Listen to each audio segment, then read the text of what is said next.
The story of Lazarus is a hard story. For me, it's one of the hardest. Our word today is why. And when Jesus lets Lazarus die, my heart weeps this word. Why? We know Jesus is a healer, that he has the power to cure Lazarus of his illness. In fact, from a prior sign, the healing of the royal official's son, we know that Jesus doesn't even need to be in the same room as a person in order to heal them. He heals that boy from several towns away. But Lazarus, whom he knows and loves, who is part of his community, Jesus lets him die. Why? This is a hard story. Jesus himself tells the disciples that it is so that the Son of Man may be glorified through it. And to be quite honest with you, a part of me gets angry when I hear this. To my human ears, glory sounds like credit, honor, fame. My faith in these moments feels less than Mary or Martha's.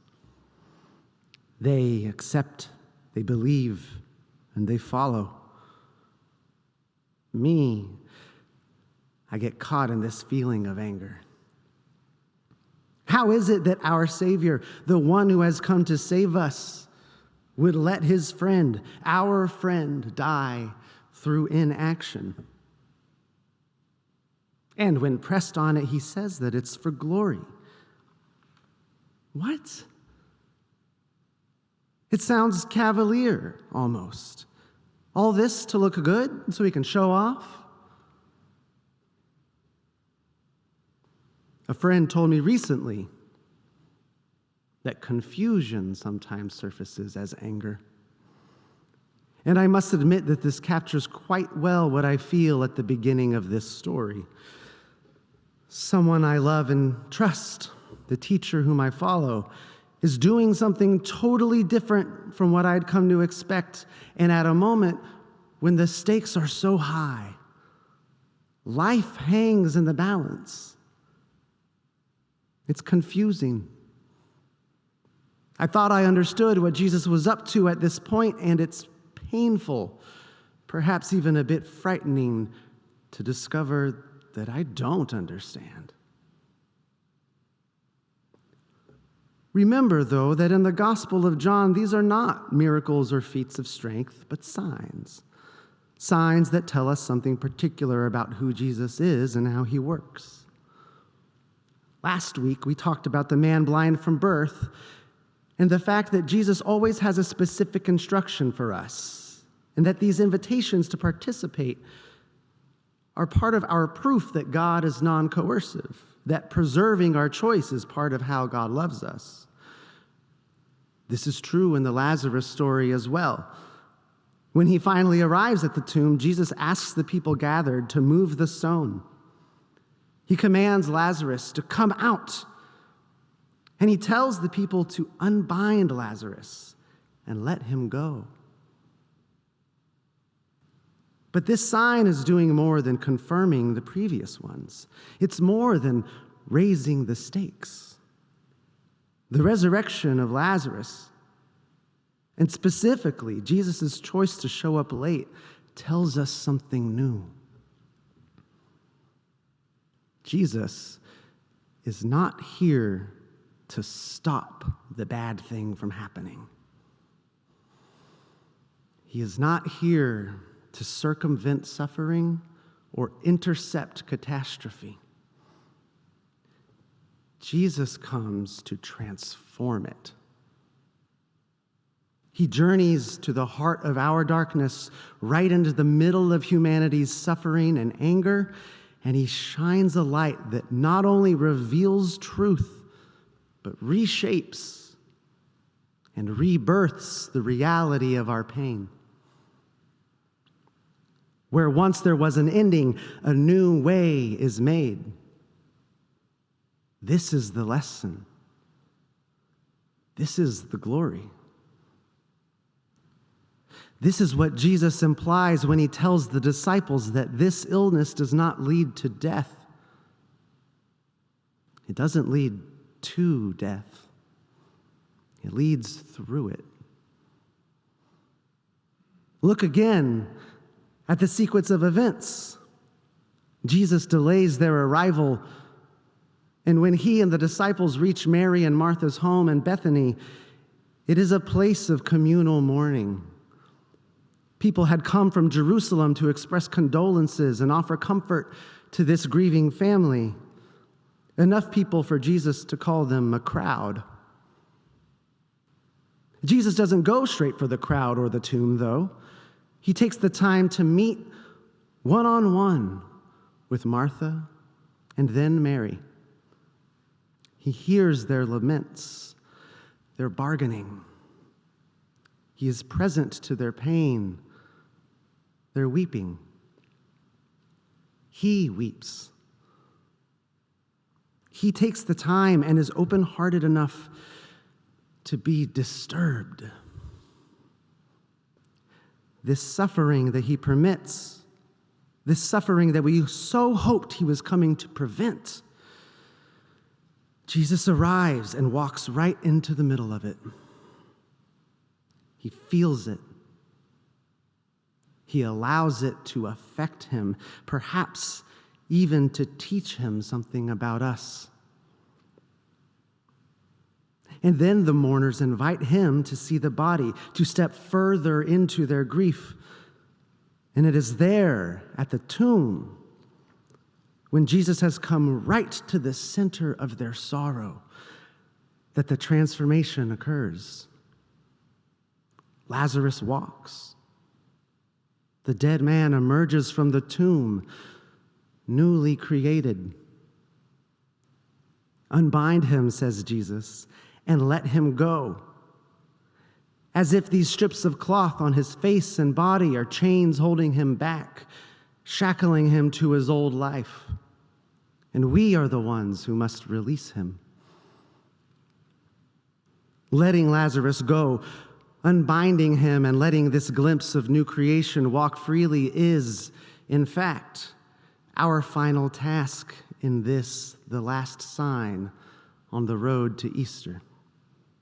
A road that, as we well know, will also lead through death.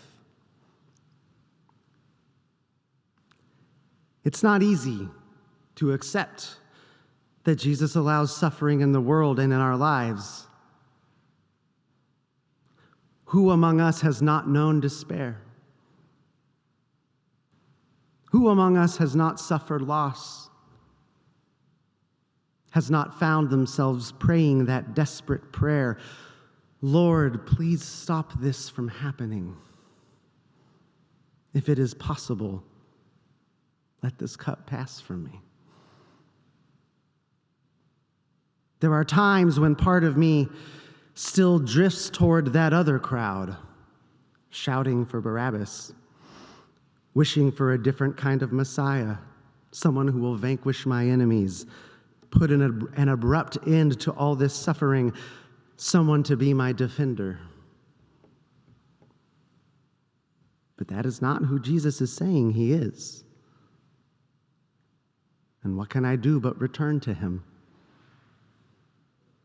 Why? Because I too want to witness the transformation. I want to see that glory with my own eyes. I want it to change me too.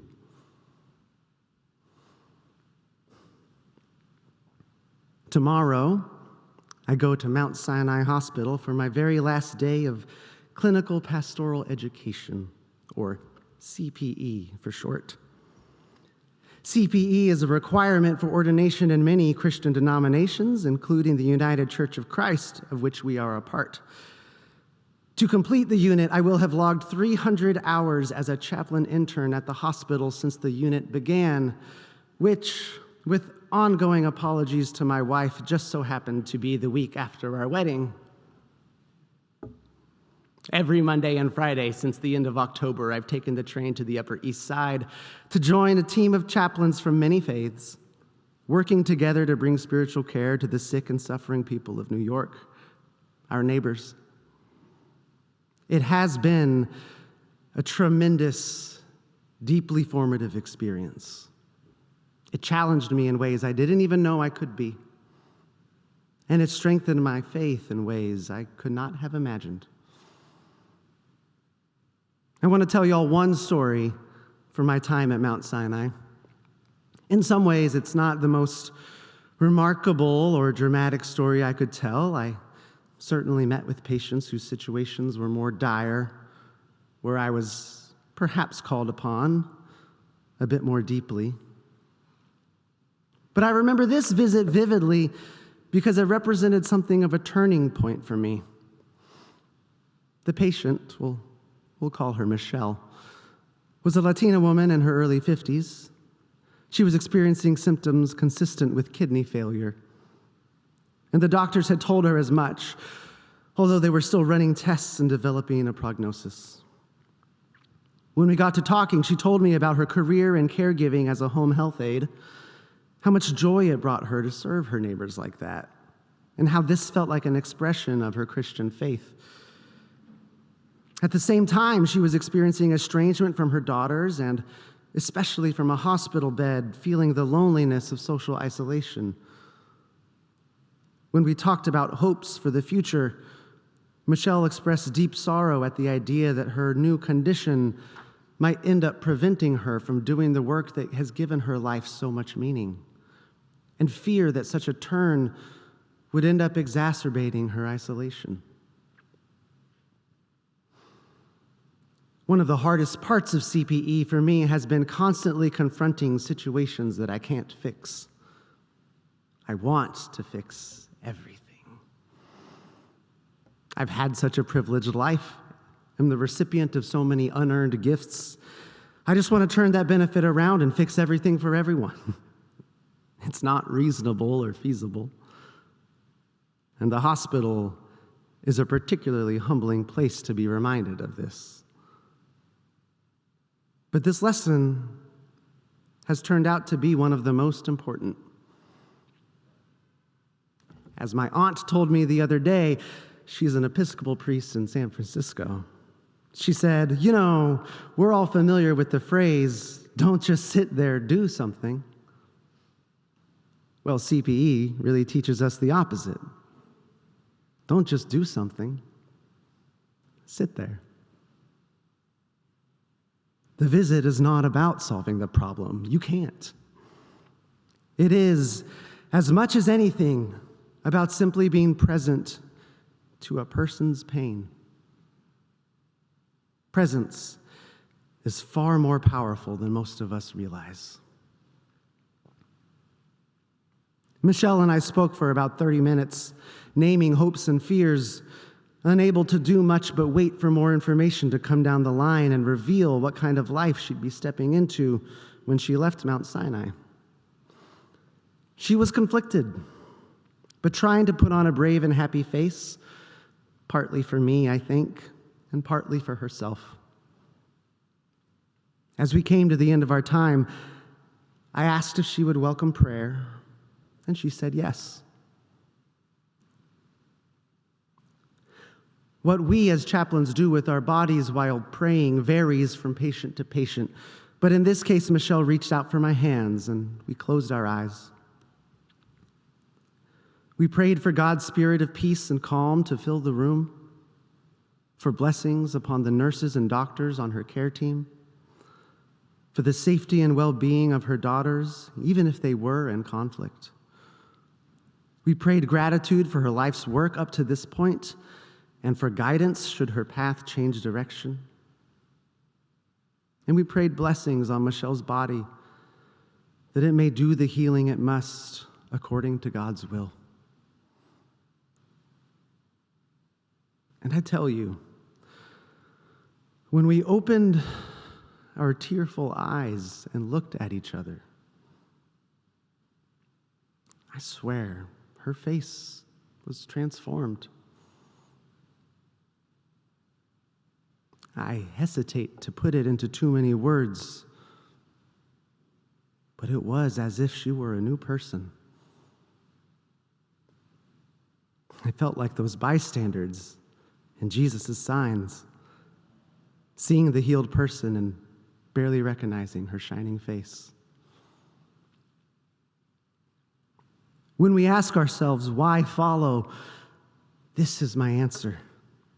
We follow Jesus so that we can see the transformation.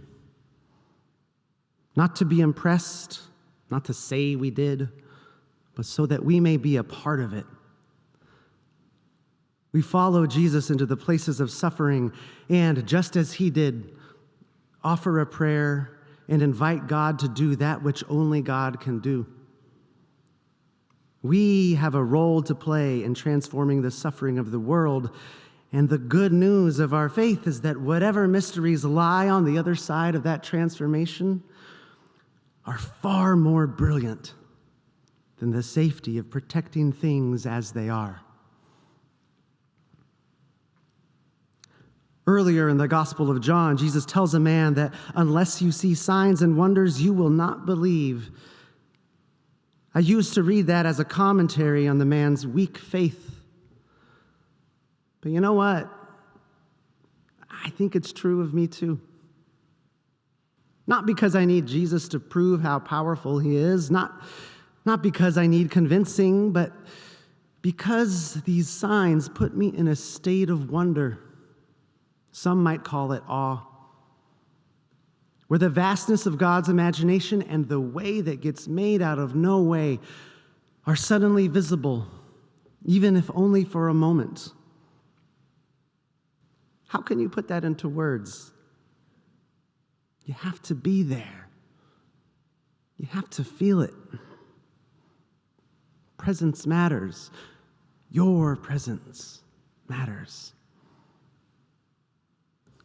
Why follow? Because, my fellow disciples, Jesus is calling for your presence somewhere in the world. He has something to show you. It will teach you. It will change you. It will change your faith. It very well may change everything.